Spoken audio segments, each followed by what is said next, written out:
Mga kababayan, wala kaming ibang motibo dito kundi ilabas ang katotohanan para magkaroon na ng pagsawata ng pagnanakaw sa kabandang bayan. Kasi bawat milyon, bawat bilyon na ninanakaw po ay nawawala po yan na pera na para sana sa ating mga ospital, para sa ating mga paaralan, para sa ating mga ekonomiya.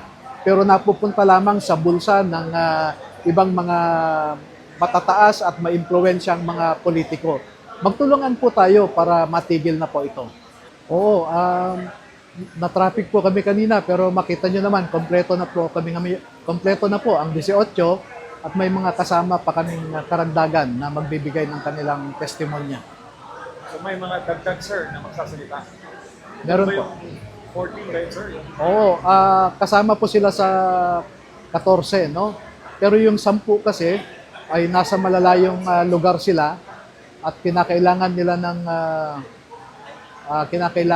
ng sampina para meron silang maipakita sa mga taong kailangan nilang hingan ng pahintulot na bumiyahe papuntang Manila. Sir, itong apat na bago magsasalita ngayon, maaari niyo po ba kaming bigyan ng clue or hint kung ano po yung mga mas gabi po ba ang hawak nilang mga impormasyon? O mga dati rin silang sundalo, dating Marines, dating empleyado ni Saldico at may mga nalalaman sila na karagdagan, no? Halimbawa, merong isa sa kanila na siya mismo ang kasama, no? Noong ibinigay sa isang mambabatas yung mga pera na nakasilid sa maleta, no? Isang senador ito na nakita nila, no? So marami pa hong ibang example. Sir, kamusta na po ang laban natin sir? Maraming pressure.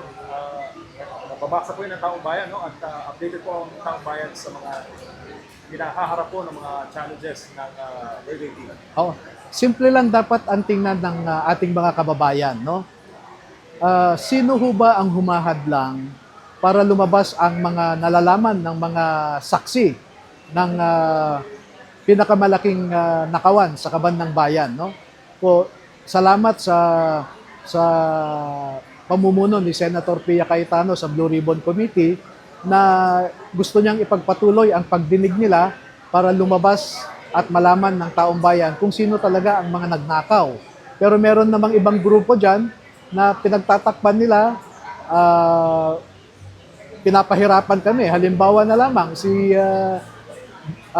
Melvin Matibag ng NBI na kung tutuusin po natin, ang NBI ay binuo po yan para mag-imbestiga ng mga krimen.